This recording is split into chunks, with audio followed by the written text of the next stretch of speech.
Mari Bapak Ibu Saudara sekalian, kita akan memulai ibadah kita pada pagi hari ini. Kita bangkit berdiri, kita satukan hati, mengawali ibadah kita di dalam doa. Tuhan, terima kasih buat hari ini. Pada hari Sabat ini kami boleh datang ke hadapan hadirat-Mu, beribadah kepadamu ya Tuhan. Tuhan, sucikan kami, layakkan kami, biarlah kami boleh menerima segala berkat-berkat rohani yang daripada Tuhan. Biarlah Tuhan memberkati ibadah kami dari awal sampai pada akhirnya. Terpujilah nama-Mu ya Tuhan, berkati doa-doa kami, puji-pujian kami, firman Tuhan yang hendak kami dengarkan bersama. Biarlah kami semuanya boleh dipuaskan dengan kebaikan, anugerah-Mu dan berkat-Mu. Terima kasih ya Tuhan, bahwa pertolongan kami datangnya daripada Tuhan Allah, pencipta langit dan bumi. Turunlah kiranya dalam ibadah kami pada pagi hari ini anugerah, damai sejahtera dari Tuhan kita, Yesus Kristus. Amin.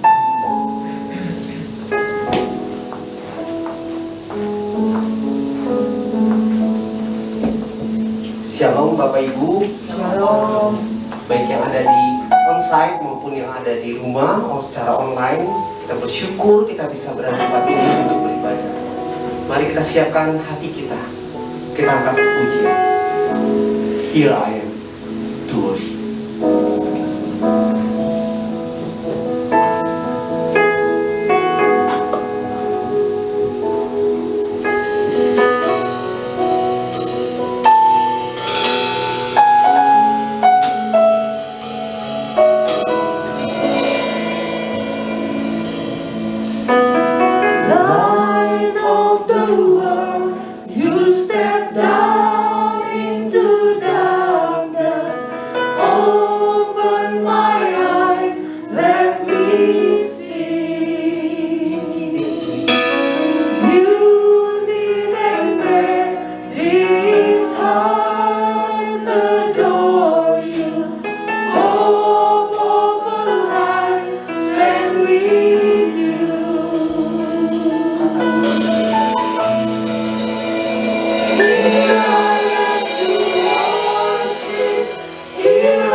Altogether wonderful.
kami bisa menyatakan, kami memuji Engkau, kami menyembah Engkau, kami memuliakan nama Engkau.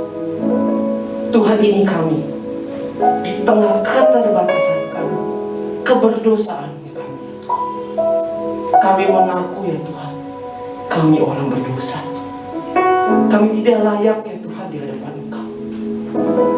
Tuhan, pagi hari ini, dimanapun kami berada, ketika kami masuk dalam ibadah ini,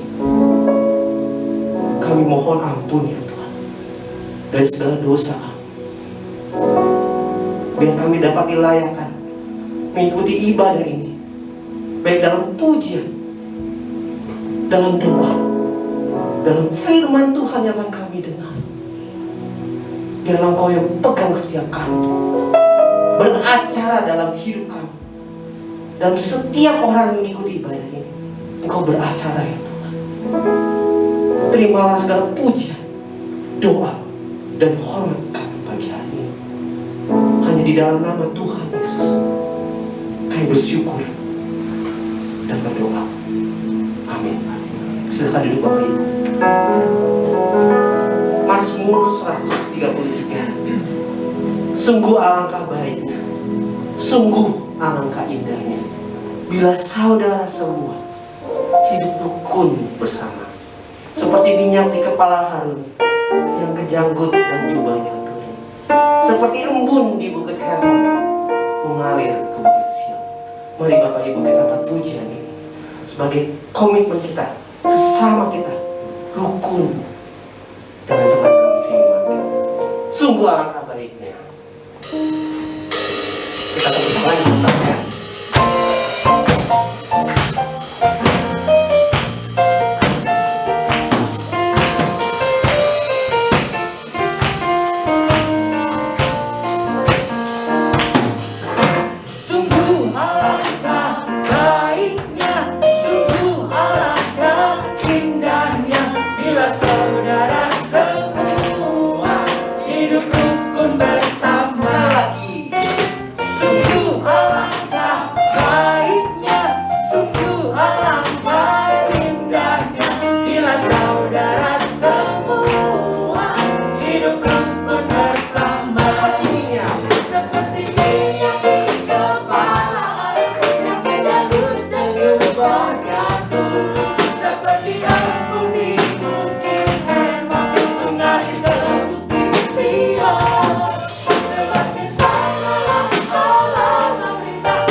Siapkan hati kita untuk mendengarkan firman Tuhan.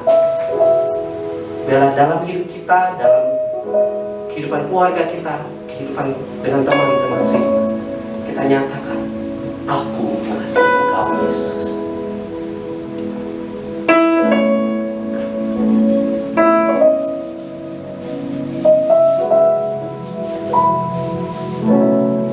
Aku mengasihi Engkau Yesus, dengan segenap hatiku. Aku mengasihi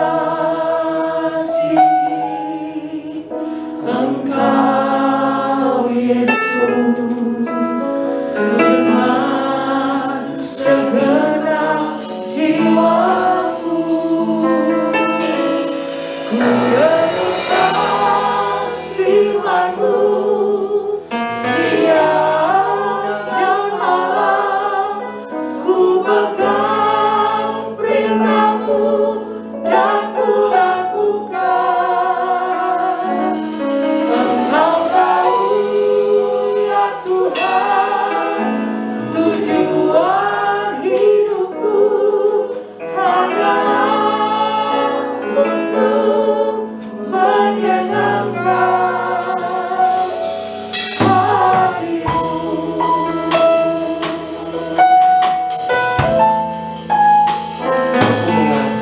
Ku mengasihi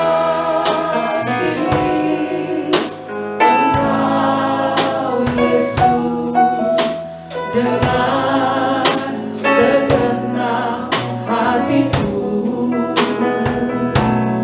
Aku mengasihi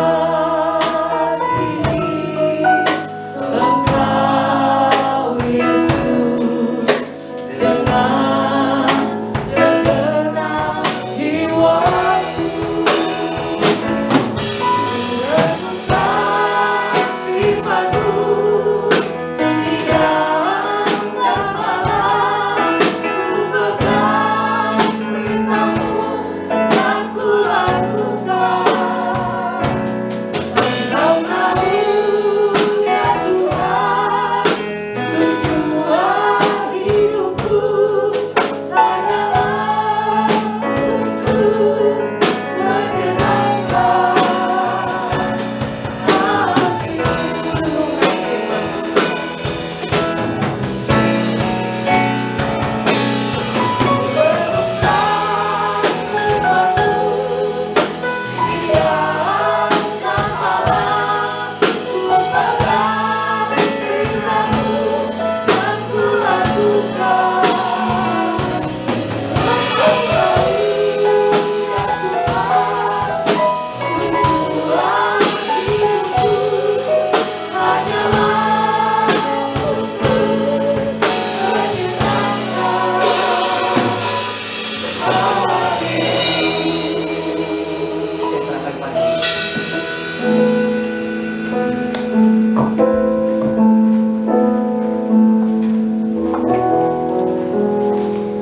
Selamat pagi, Bapak Ibu sekalian. Selamat Paskah ya.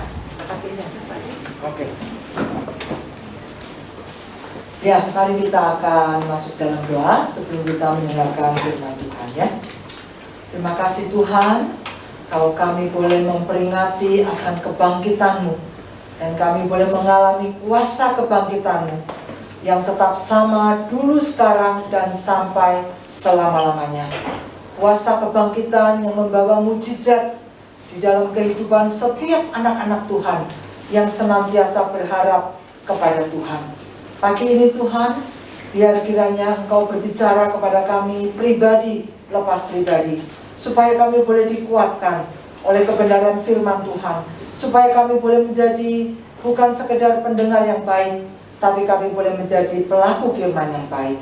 Urapi hamba-Mu yang menyampaikan dan seluruh sidang jemaat yang mendengarkannya, supaya kami sama-sama diberkati melalui kebenaran firman-Mu. Terpuji nama-Mu ya Tuhan. Kami menyerahkan baik jemaat yang di tempat ini maupun yang di rumah mereka masing-masing, dimanapun mereka berada. Tuhan memberkati mereka. Di dalam nama Tuhan Yesus kami berdoa. Amin. Ya. Selamat pagi semuanya. Hari ini tema firman Tuhan tadi sudah dinyanyikan ya, tentang persaudaraan yang rukun ya, di dalam Mazmur 133 ayat 1 sampai ayatnya yang ketiga ya. Judulnya adalah kerukunan mendatangkan berkat ya, dan kita akan baca karena cuma 3 ayat ya. Nah, saya akan bacakan ya dalam iya ya. ayat 1 sampai 3, satu perikop yang pendek dan sudah sering kali kita dengar ya. Ayat 1 dikatakan, nyanyian ziarah Daud. Sungguh alangkah baiknya dan indahnya apabila saudara-saudara diam bersama dengan rukun. Seperti minyak yang baik di atas kepala meleleh ke janggut, yang meleleh ke janggut Harun dan ke leher jubahnya. Seperti embun gunung Hermon yang turun ke atas gunung-gunung Sion. Sebab kesanalah Tuhan memerintahkan berkat kehidupan untuk selama-lamanya. Di dalam terjemahan bahasa Inggrisnya itu kata rukun itu dituliskan itu dalam terjemahan bahasa Inggris ya, banyaknya itu dikatakan together in unity. Nah, Bapak Ibu dan saudara sekalian, ayat pertama tadi dikatakan nyanyian ziarah Daud ya. Kalau kita mendengar kata ziarah itu seringkali pikiran kita, oh ini jangan-jangan nyanyian yang dinyanyikan kalau kita pergi ke kuburan gitu ya. Nah, tapi bukan Bapak Ibu. Kalau kita baca dalam tafsiran ya, dari berbagai tafsiran, itu saya melihat dikatakan bahwa bahasa aslinya itu sebetulnya disebutkan nyanyian pendakian. Artinya apa? Artinya nyanyian ini banyak dinyanyikan ketika bangsa Israel pergi ke Yerusalem untuk beribadah ya, memperingati hari-hari raya mereka. Nah, dalam perjalanan mereka ke Yerusalem itu tentunya itu banyak sekali berbagai macam suku ya, seperti nanti minggu depan ya, orang-orang pada mudik. Saya bayangannya oh seperti itu gitu ya, tapi karena dulu nggak ada mobil, nggak ada kereta api, jadi orang berjalan kaki. Nah, seperti itulah dari berbagai, kalau kita lihat orang mudik gitu kan, dari Sumatera, dari mana-mana mereka mau pulang.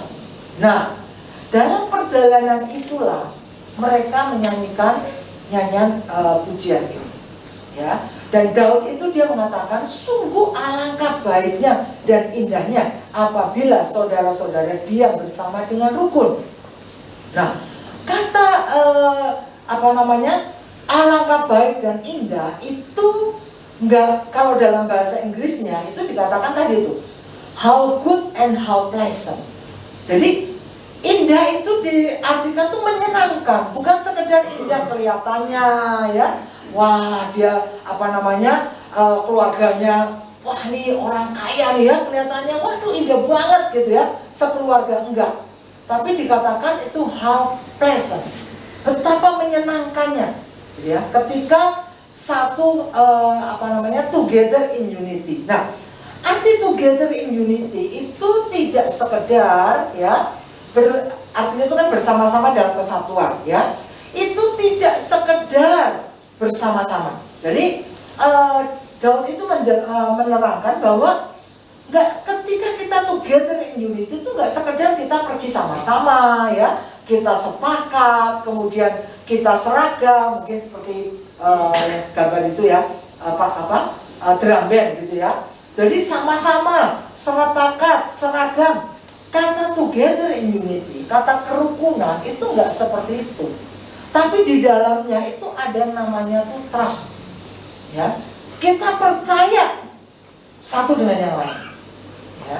Banyak orang kelihatannya dalam rumah tangganya ya, kelihatannya rukun. Baik orang lain nih melihat, wah dia baik.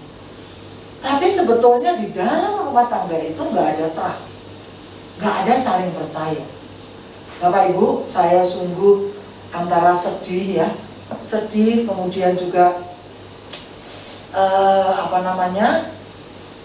kecewa ya, prihatin tepatnya ya, kalau Bapak Ibu sempat buka YouTube kemudian mendengarkan ketika anaknya mantan gubernur DKI, tentunya kita semua tahu ya, dulu orang nomor 1 di DKI ya, sekarang jadi orang nomor 1 di Pertamina, itu diwawancara 1 jam Bapak Ibu ya. Saya tadi cuma sekedar iseng pengen lihat apa sih yang dia omongkan kok sampai jadi viral. Ternyata ya, selama ini keluarga ini yang dulu ya kita lihat aduh baik, orang tuanya baik, luar biasa, punya semboyan, bagiku hidup adalah Kristus, mati adalah keuntungan.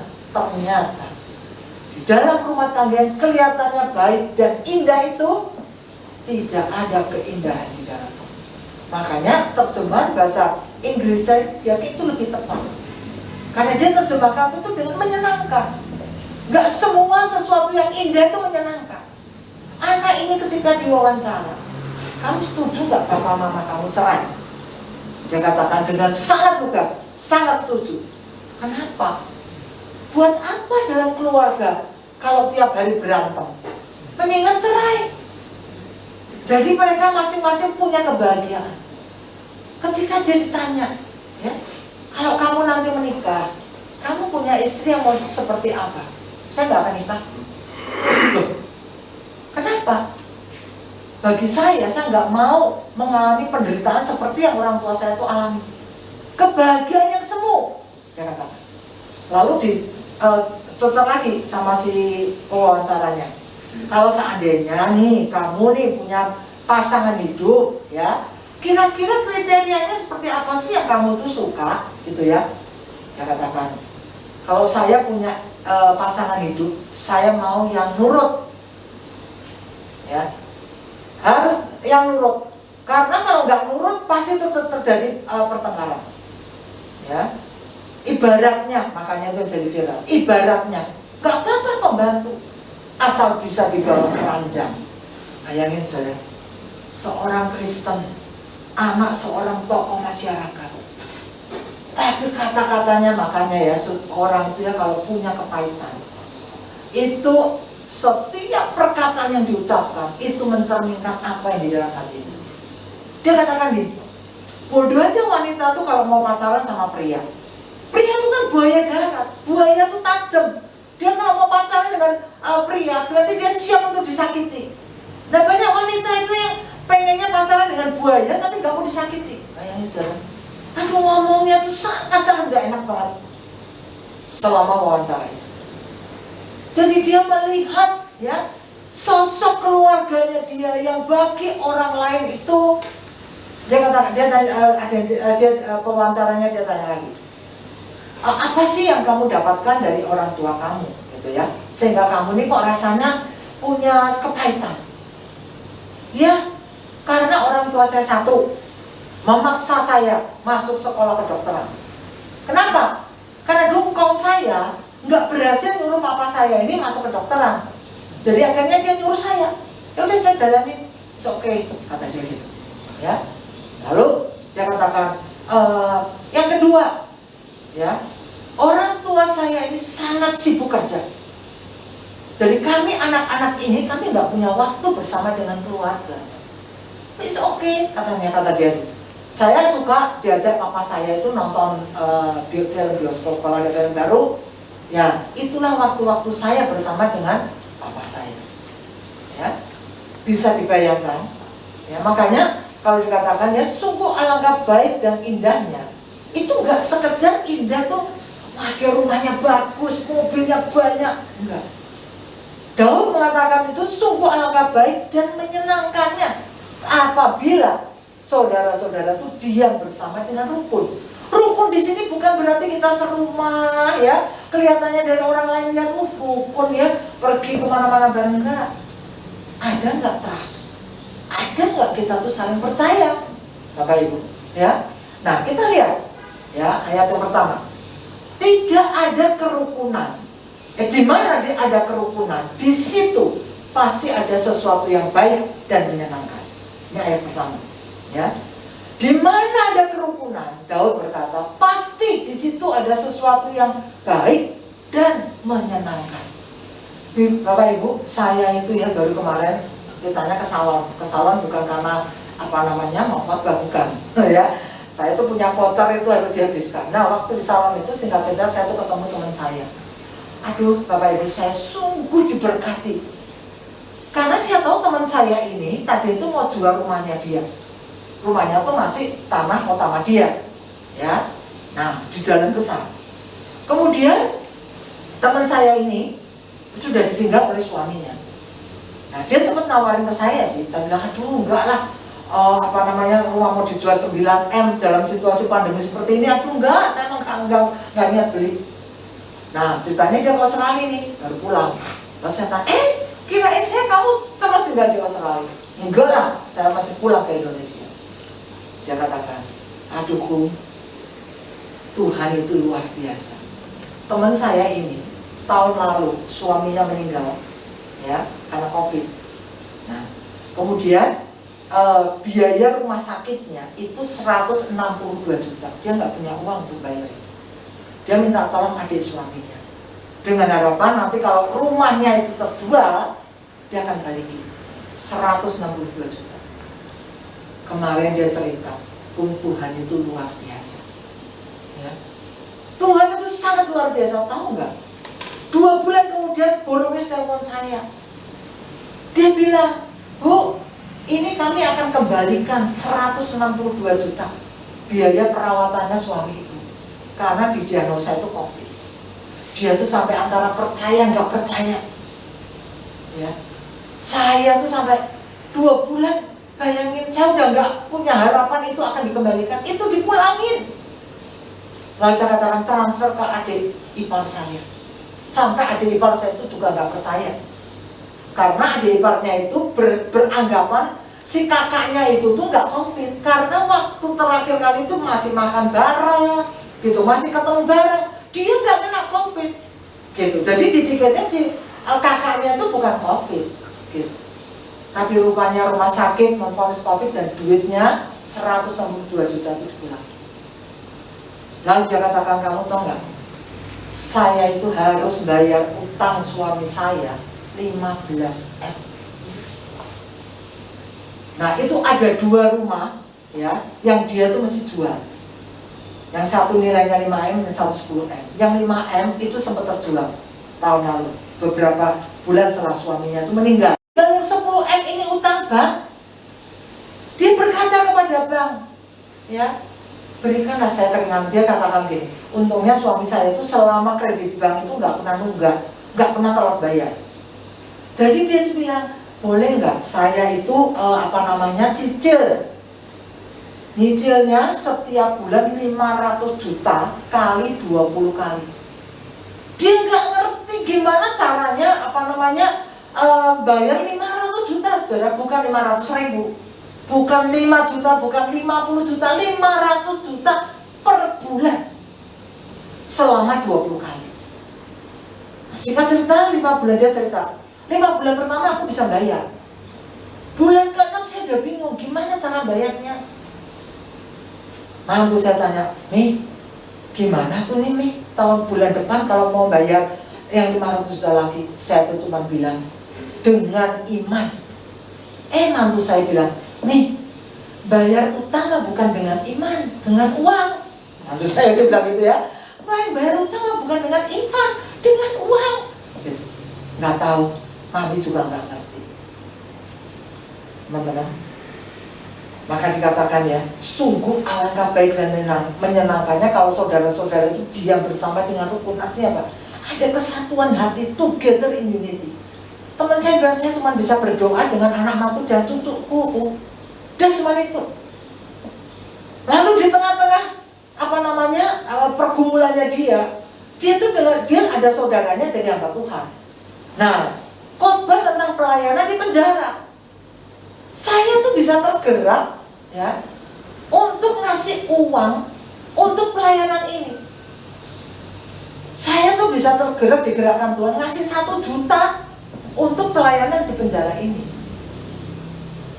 Terus kemudian, sebelum peristiwa ini, si anaknya bilang, Mi, coba aja lah minta keringanan bank, ya, supaya Mami dikasih pengampunan lah, dikasih diskon. Jadi membayarnya itu nggak sampai 20 kali. Ya berapapun lah, Mami coba aja ajukan ke bank. Walaupun dia juga mikir, zaman pandemi seperti ini, bank aja setengah mati, mana mau ngasih diskon cicilan. Nah, dia benar, akhirnya dia tulis itu. Sampai hari, dia pikir udah asal nulis aja lah. Ya bayangan dia juga, mana mungkin sih ya bank ngasih diskon gitu. Nah dia tuh minta boleh nggak 2 kali cicilan itu tuh dijadiin diskon. Itu kan 1 miliar Bapak Ibu. Masuk akal nggak? Dia cuma mikir mana mungkin ya. Cuma karena si mantunya nyuruh biarin aja nih, cobain aja. Nanti misalnya bank cuma ngasih diskonnya sekali ya nggak apa-apa. Jadi mami nggak sampai 20 kali bayar cicilan hutang. Bayangin saudara dalam keadaan pandemi suruh ngumpulin 500 juta, saya nggak ngerti pun dari mana tuh duit. Nah ketika dia dengar khotbah tentang pelayanan penjara itu, dia ngasih 1 juta. Dia setelah ngasih juga dia mikir, ya ampun aku sendiri juga masih kurang gitu loh.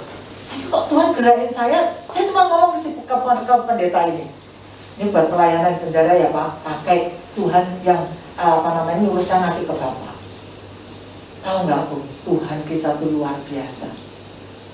Jam 2 siang tuh pelayan, dia ngasih 1 juta tuh pagi jam 9. Jam 2 siang, bank tuh telepon saya. Dia katakan, Bu, pengajuan surat ibu tentang keringanan cicilan itu disetujui. Kamu percaya nggak Bu juga? Ada bank ngasih diskon 1M. Saya tuh sampai, Tuhan, saudara dia bilang, itu ya saudaranya suami saya tuh sampai meluk saya sampai dia katakan, aduh Tuhan itu sayang banget sama kamu. Nah kemudian dia tuh pengen nengokin anaknya di Australia. Tentunya dia beli tiket kan udah jauh-jauh hari sebelumnya. Kan masa pandemi itu kan nggak bisa dekat-dekat. Sementara rumahnya yang 9M itu ditawarkan itu belum terjual. Kamu tahu nggak? Persis 1 bulan sebelum saya berangkat, rumah itu bisa terjual. November tahun lalu itu rumah itu bisa terjual. Saya berangkat ke Australia itu benar-benar dengan satu kelapangan. Saya nggak punya utang, saya benar-benar refreshing di sana selama 3 bulan. Bapak Ibu, ketika saya mendengar, saya berkata, Tuhan, sungguh kuasa kebangkitanmu itu luar biasa. Saya katakan, bayangin, Tuhan itu memang sayang sama janda. Jangan kata-kata demikiannya. Tuhan bayangin, saya ditinggali bukan warisan utang 15M, Bu. Dia bilang, tapi berapa bulan Tuhan bisa lunaskan semua itu dengan cara Tuhan yang ajaib. Wah, saya berkata, kesaksianmu pakai obat khotbahku ya? Ya silakan. Bagi saya sangat amazing. Ada bank bisa ngasih diskon 1M itu bagi saya itu nggak masuk akal, saudara. Tapi itu jadi kenyataan. Ketika dikatakan apabila saudara-saudara diam dengan rukun, sungguh alangkah baik dan menyenangkannya. Ya. Yang kedua, nah seberapa menyenangkan dan seberapa baiknya sih kerukunan itu? Pemazmur menggambarkan ada 2 hal. 1 dikatakan ayat 2, seperti minyak yang baik di atas kepala meleleh ke janggut, yang meleleh ke janggut Harun dan ke leher jubahnya. Dalam terjemahan bahasa Inggrisnya dikatakan bukan minyak yang baik, tapi precious oil dikatakan. Satu minyak yang berharga. Minyak apa? Bukan minyak-minyak biasa, tapi dikatakan adalah minyak urapan. Ya, minyak yang dipakai untuk mengurapi imam. Di sini adalah Harun. Dan minyak itu nggak sekedar untuk dikasihin setelah itu udah enggak. Tapi minyak itu dikatakan diberikan oleh Tuhan secara melimpah. Seperti itulah Together in Unity. Seperti minyak yang melimpah dari kepala turun ke janggut sampai ke leher jubahnya. Dan minyak itu membawa keharuman. Di mana ada kerukunan, di situ ada kesaksian yang lain. Ya, pandemi membuat keluar gereja saya ya di Lengkong itu banyak kehilangan baik jemaat maupun hamba Tuhan. Ketika hamba Tuhan Bapak Gembala almarhum masuk rumah sakit, saya dengan teman-teman komsel kita berkata, yuk kita bikin sahabat gembala. Kita tiap hari gantian kirim makanan ke rumah Bapak Gembala untuk istrinya dan untuk mertuanya dan untuk anaknya selama 10 hari. Selesai. Bapak gembala saya meninggal, kemudian beberapa bulan lagi ibu gembala yang masuk ICU juga karena ternyata gagal ginjal. Jadi seminggu itu harus 3 kali cuci darah. Saya bikin lagi, yuk kita bikin lagi yang jilid 2, sahabat ibu gembala. 10 hari, selama 2 minggu ya. Kemudian selesai.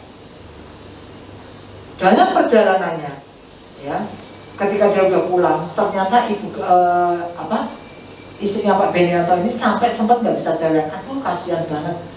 Berat badannya tinggal 35 kilo Bapak Ibu. Ketika saya besok, ya ampun, habis badannya. Jalan itu rambatan gitu ya. Akhirnya saya berkata pada teman-teman, ayo kita bikin lagi sahabat Ibu Mel yang jilid 3. Ketika saya share Bapak Ibu, saya berkata, ayo kita 2 minggu ya, kita cari siapa yang mau nih untuk jadi sahabat Ibu Gembala. Saudara tahu, yang mendaftar bukan cuma untuk 2 minggu, tapi sampai 2 bulan. Sampai akhirnya saya stop, udah ini udah kelamaan. Akhirnya sampai bulan Desember habis. Itu tiap hari ada jemaat yang punya hati untuk memberikan makanan. Wah, saya berkata, benar ya, kerukunan itu menjadi satu kesaksian yang harum. Sampai Ibu Gembala saya nggak ngerti, kudu terima kasih ke berapa orang nggak usah. Ya, saya mewakili kamu aja. Saya mengucapkan terima kasih. Jadi begitu mau selesai, Bapak Ibu, saya lanjutin lagi ya. Begitu mau selesai, saya lanjutin lagi ya, sampai 2 bulan. Tiap hari orang yang berbeda dengan menu yang berbeda. Karena saya berkata, yang mau ngasih makanan tolong ditulis menunya apa. Jadi jangan sampai hari ini soto, besok lagi soto. Enggak. Ya, tulis supaya kalau hari ini udah soto, besok rendang, besok apa lagi, jadi nggak sama. Nurut Bapak Ibu. Nah itu dari 10 hari begitu mau selesai, boleh nggak dilanjutkan lagi? Oke, lanjutin 10 hari lagi, lanjutin 10 hari lagi sampai 60 hari.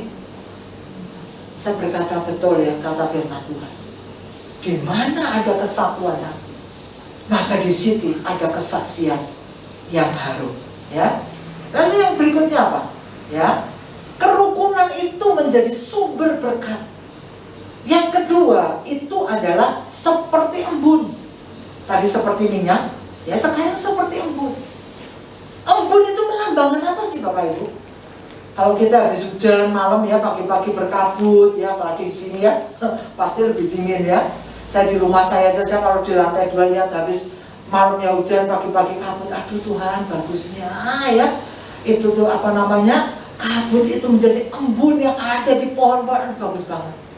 Embun itu melambangkan satu kesegaran. Ya, dikatakan seperti embun gunung Hermon yang turun ke atas gunung-gunung Sion. Saudara, jarak dari Bukit Hermon ke Gunung Sion itu kurang lebih 400 km. Saya coba cari petanya. Nah, ya, yang sebelah kiri itu, saya sebelah kiri, nah ini, ya. Gunung Hermon itu di atas di Israel Utara. Sementara gunung-gunung di Sion itu di selatan. Saudara bisa lihat itu ya, embunnya itu, embun Gunung Hermon itu dia mengalir masuk ke Sungai Yordan, dan sungai itulah yang menghidupi bangsa Israel. Terus sampai ke bawah. Bayangkan, di mana ada kerukunan, maka di situ ada berkat Tuhan. Ya, saya sungguh juga diberkati ya dengan seorang juga teman saya yang lain, ya, di mana awalnya keluarga ini itu bukan keluarga yang rukun, ya. Awalnya keluarga ini menjadi keluarga yang karena istrinya itu dominan, ya, jadi istrinya itu yang pegang peranan. Nah, saudara, gimana juga sekalipun suami kita itu mungkin nggak sepandai kita, tetap otoritas itu di suami. Singkat cerita, teman saya ini sampai keluarganya itu benar-benar terpuruk, tokonya habis, rumahnya mau disita bank. Bertahun-tahun rumahnya itu dijual gak laku-laku karena dekat tempat pembuangan sampah. Jadi tiap kali orang lihat, tempat pembuangan sampah. Sudah tahu? Satu kali ada seorang hamba Tuhan yang berkata kepada anaknya, boleh nggak saya ngomong tapi kamu jangan tersinggung ya. Kenapa? Saya kok melihat Tuhan itu ingin supaya keluarga kamu tuh mengadakan rekonsiliasi antara papa, mama, dan anak-anak. Karena anak-anaknya semua pro mamanya. Karena lihat memang papanya ini tuh kerjanya tuh gak bagus lah. Dari punya toko besar sampai habis, saudara. Sampai akhirnya utang. Nah, utang bank rumahnya itu dijadiin jaminan. Bertahun-tahun ini rumah ini dijual nggak laku-laku. Karena tadi ketika ada seorang hamba Tuhan berkata demikian ke anaknya, anaknya menyampaikan kepada mamanya, nah, Tuhan kok bilang melalui hamba Tuhan teman saya ini, mama harus bisa ngampuni papa, ya. Mama harus bisa terima papa apa adanya. Kemudian istrinya ini betul-betul dia mengadakan rekonsiliasi, dia cerita, ya. Kemudian sampai jam 4 pagi, wah mereka nangis bersama dengan anak-anak, dengan suami. Tuhan itu luar biasa, makanya di mana ada kerukunan, di situ ada berkat. Seperti embun dari Bukit Hermon menuju ke Gunung Sion, itu hanya nggak mungkin. Bayangin jarak 400 km, gimana embun itu bisa sampai ke Bukit Sion? Nggak mungkin, ya. Tapi bersama dengan Tuhan, ketika ada together in unity, maka embun itu bisa masuk ke menjadi aliran sungai Yordan yang bisa membawa kehidupan. Ketika selesai mengadakan rekonsiliasi, saudara, seminggu kemudian, gak tahu berapa hari kemudian, anaknya pagi-pagi dia teriak ke mamanya, "Ma," katanya, "itu di tempat pembuangan sampah itu ada plan dari Kota Madia bahwa pembuangan sampah itu akan dipindahkan, tidak boleh lagi membuang sampah di situ." Bayangin, saudara, berpuluh tahun itu jadi tempat pembuangan sampah. Anak ini berkata, mamanya antara percaya nggak percaya, benar itu jangan-jangan cuma sebentar. Enggak, betul. Ada tulisan di situ, tempat pembuangan sampah ini akan dipindahkan dan tidak boleh lagi membuang sampah di situ. Sudah tahu? Teman saya ini langsung menghubungi para calon rumah. Dia katakan, tahu nggak Cik, ketika saya mau menjual rumah saya ini, saya hubungi berapa agen properti, 100 agen properti saya hubungi, saya mintain tolong untuk menjualkan rumah saya. Nggak ada yang berhasil. Lalu kemudian akhirnya dihubungi lagi. Akhirnya saya hubungi lagi 100 agen properti itu dengan satu catatan, sudah tidak ada lagi tempat pembuangan sampah. Dalam hitungan hari ada satu ibu, ya, yang merespon. Ibu tuh dulunya naksir, cuma karena ini dekat tempat pembuangan sampah dia nggak mau. Akhirnya dia datang ke rumahnya. Tahu nggak Cik, waktu dia lihat rumah saya masuk kamar dengan anak-anak saya. Yuk kita berdoa. Kita berdoa supaya Tuhan yang menggerakkan hati ibu ini. Dan akhirnya singkat cerita dibeli hari itu juga, saudara. Nah, dengan dibeli hari itu juga dia bisa membayar lunas hutangnya. Saya tuh tadinya nggak percaya karena keluarga ini tuh kena COVID, sekeluarga kena COVID. Suami, istri, anaknya masuk rumah sakit. Jadi ketika mereka udah itu bersama dengan bapak gembala saya masuk rumah sakit. Jadi begitu selesai keluar dari rumah sakit, si teman saya ini telepon saya, suaranya tuh berubah banget. Dengku, berapa nomor rekeningmu, aku mau bayar utang. Saya pikir tuh dia halusinasi loh Bapak Ibu, ya. Nah, enggak percaya aku nih. Saya masih bilang gini, udah kamu tuh jangan mikirin utang. Saya tuh bilang gitu ya. Saya aja sudah lupa berapa utangnya, karena sudah sekian tahun yang lalu. Saya tuh sampai udah lupa, nggak tahu utangnya berapa itu tuh. Saya bilang, kamu jangan mikirin utang kamu, yang penting kamu sembuh. enggak Ci, saya benar mau bayar utang. Iya, kamu sembuhkan dulu penyakit kamu. Karena suaranya tuh berubah, ya. Terus kemudian saya pikir, saya malah, makanya tuh saya mesti bertobat waktu itu juga. Saya pikir, ini jangan-jangan mau utang lagi gitu loh, saudara ya. Karena saya tahu nih rumahnya belum terjual gitu kan. Saya dalam hati, wah, jangan apa lagi, habis ada keluar dari rumah sakit. Suami, istri, dan 1 anak masuk rumah sakit karena COVID. Terus saya pikir, ini orang halusinasi atau jangan-jangan mau utang lagi. Terus saya bilang, udah kamu jangan mikirin utang, kamu yang penting sembuh. Enggak Ci, saya tetap mau bayar utang. Dan 3 bulan kemudian dia telepon lagi Bapak Ibu. Cikum ada di rumah? Ya ada di rumah. Saya mau datang ke rumah Cikum. Dek dalam hati saya, nah tuh ya, ada orang ya, waduh, ini ngapain ini ceritanya. Saya mau datang ya Ci, dengan suami, dengan anak-anak saya. Saya mau bayar utang. Antara percaya nggak percaya loh Bapak Ibu. Bener-bener dia datang ke rumah saya. Terus dia cerita yang tadi saya ceritain. Wah Tuhan itu luar biasa. Di mana ada kerukunan, itu dia mendatangkan berkat. Dan betul-betul. Terus saya tuh bilang gini, saya memang lupa. Aku nggak tahu loh ya utangku tuh berapa, kamu utang berapa, aku udah lupa. Enggak Ci, saya ingat. Utangnya, ingat saya utang saya kepada Paulus. Saya mau bayar plus bunganya. Sok minta rekening. Bayangin saudara.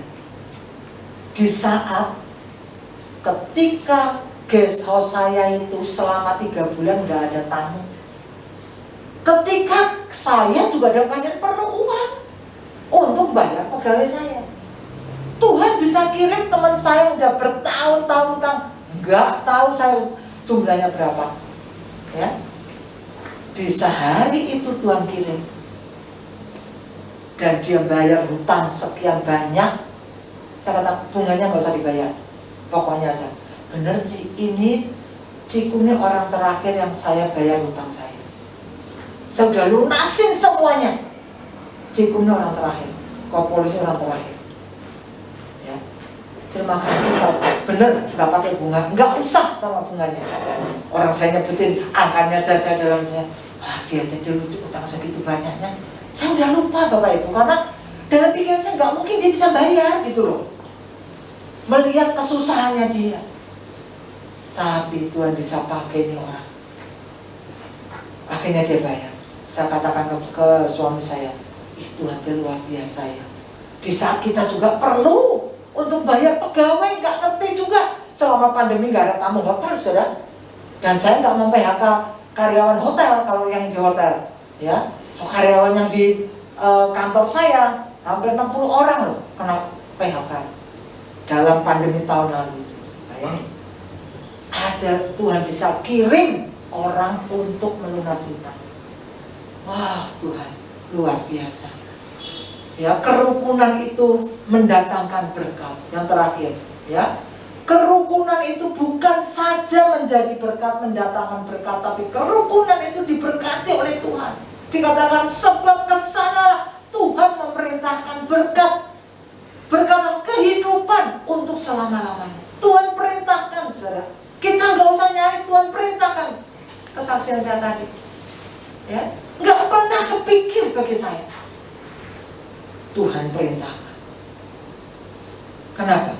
Di mana ada together in unity, kesatuan hati, di situ Tuhan mendatangkan berkat. Jadi, bagaimana kita membangun kerukunan dalam keluarga? Mari kita mengedepankan kesamaan. Ya, mari kita mengkomunikasikan perbedaan. Dalam keluarga pasti ada perbedaan. Mari kita mengkomunikasikan perbedaan. Kita mengedepankan kesatuan, kesamaan.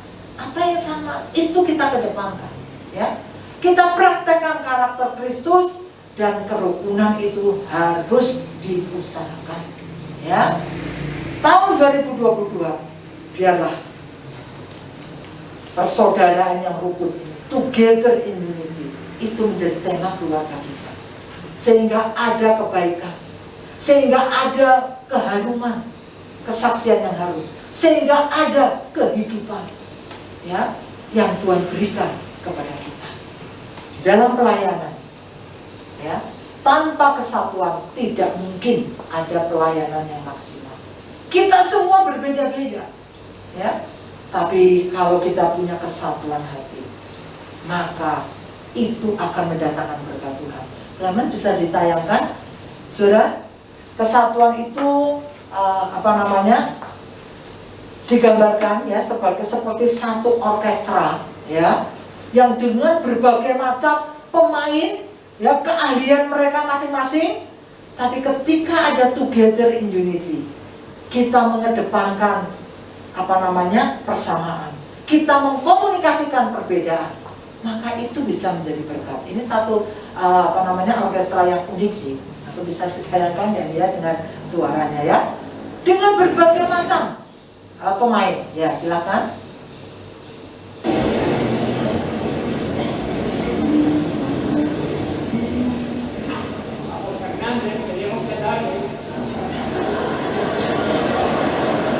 Di antara pemain musik ada satu tukang ketik.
Ya.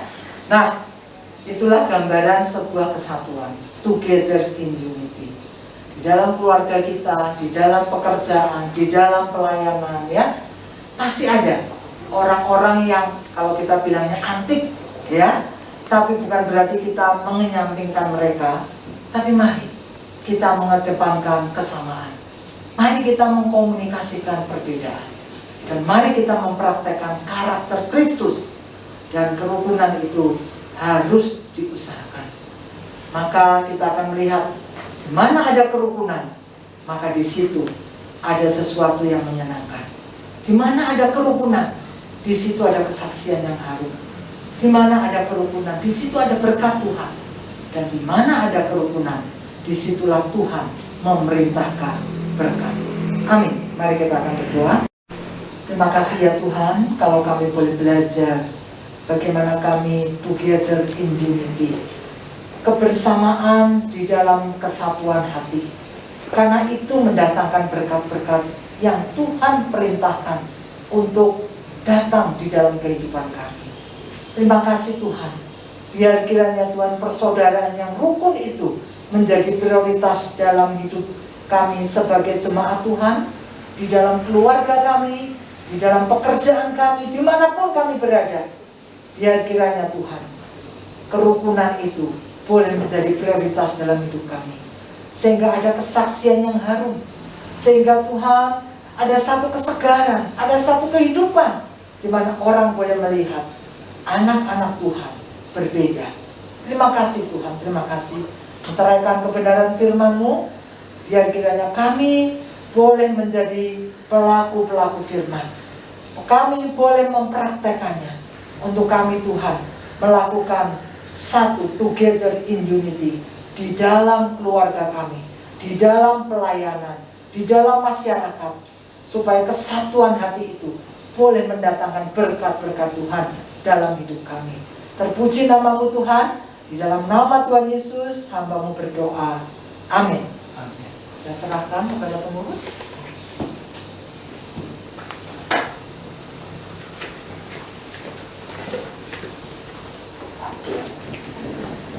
Terima kasih buat Ibu Kumala yang sudah menyampaikan firman Tuhan yang sungguh memberkati kita.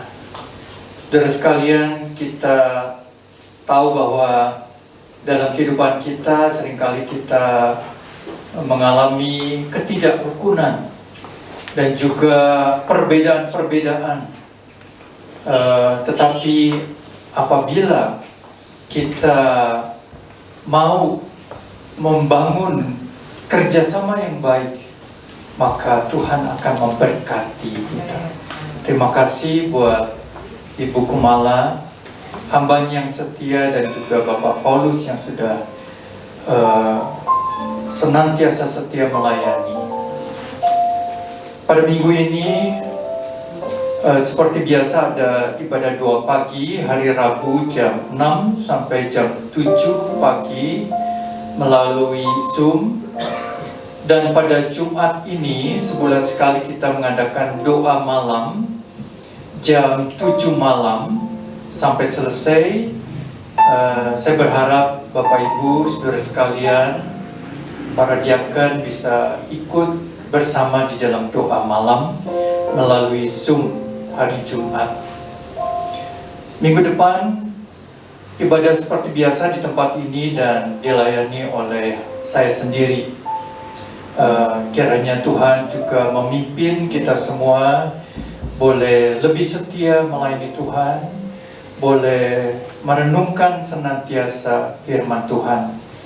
Kita akan bersama memberikan persembahan. Nanti saya minta Ibu Shelly dan Ibu Ayin untuk memungut persembahan.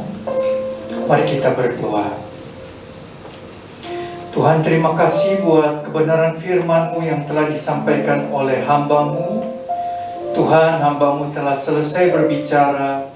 Biarlah firman-Mu yang hidup, yang sungguh luar biasa itu boleh senantiasa kami ingat dan kami terapkan di dalam kehidupan kami.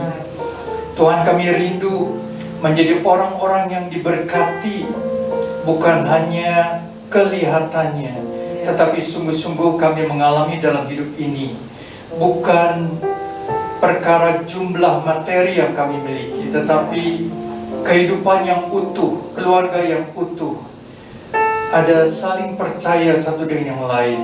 Itu boleh menjadi bagian kami. Tuhan memberkati. Sebentar kami akan memberikan persembahan. Kiranya Tuhan memberkati setiap kami, memberkati persembahan ini boleh dipakai bagi pekerjaan Tuhan. Kami mengucap syukur dan berdoa dalam nama Tuhan Yesus. Amin.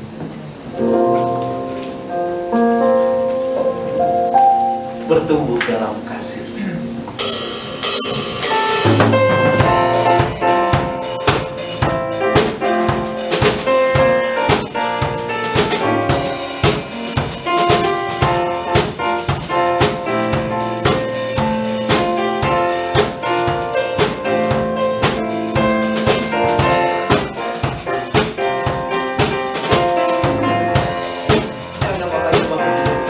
Sebagai saudara seiman di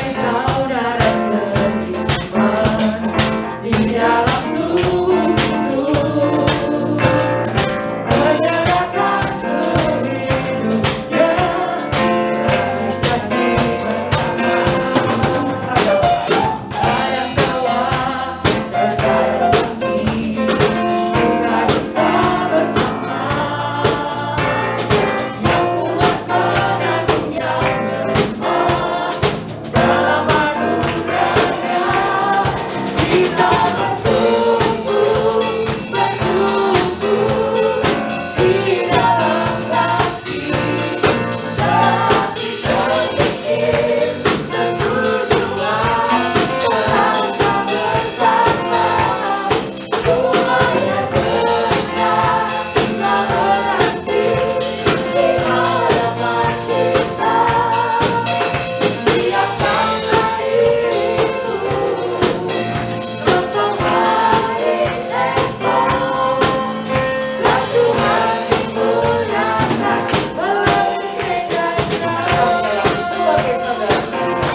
Sebagai saudara seiman di dalam tubuh Kristus, menyerahkan seluruh hidupnya demi kasih bersama. Kadang tawa, terkadang tangis, suka duka bersama. Yang kuat menanggung yang lemah dalam anugerahnya. Kita bertumbuh di dalam kasih, sehati sepikir setujuan melangkah bersama, supaya tercapailah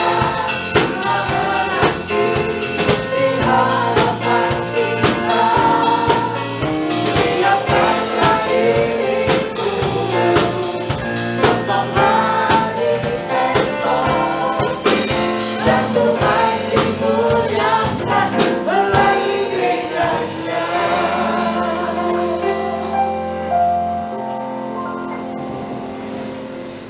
Mari kita satukan hati menutup ibadah pada pagi hari ini. Bapa kami dalam surga, betapa firman-Mu ya dan amin yang seringkali luput daripada pemahaman kami, luput daripada penerapan di dalam hidup kami. Tuhan, kami berdoa supaya firman-Mu boleh kami lakukan, terapkan di dalam kehidupan kami. Dan kami rindu mempunyai kehidupan yang diberkati, yang berkat yang utuh, yang daripada Engkau. Terima kasih ya Tuhan. Biarlah kami pegang janji firman-Mu. Engkau begitu mengasihi kami dan rindu memberkati kami. Bukan hanya secara materi, tetapi berkat secara rohani. Kami berdoa supaya setiap kami bertambah dan bertumbuh di dalam Tuhan. Terima kasih Tuhan. Berkati keluarga Bapak Paulus dan Ibu Kumala.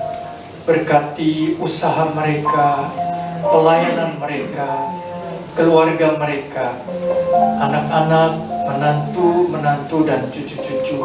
Tuhan memberkati, melindungi senantiasa semuanya di dalam kasih dan tangan Tuhan. Tuhan, kami juga berdoa bagi setiap kami dalam kehidupan kami, dalam keluarga kami.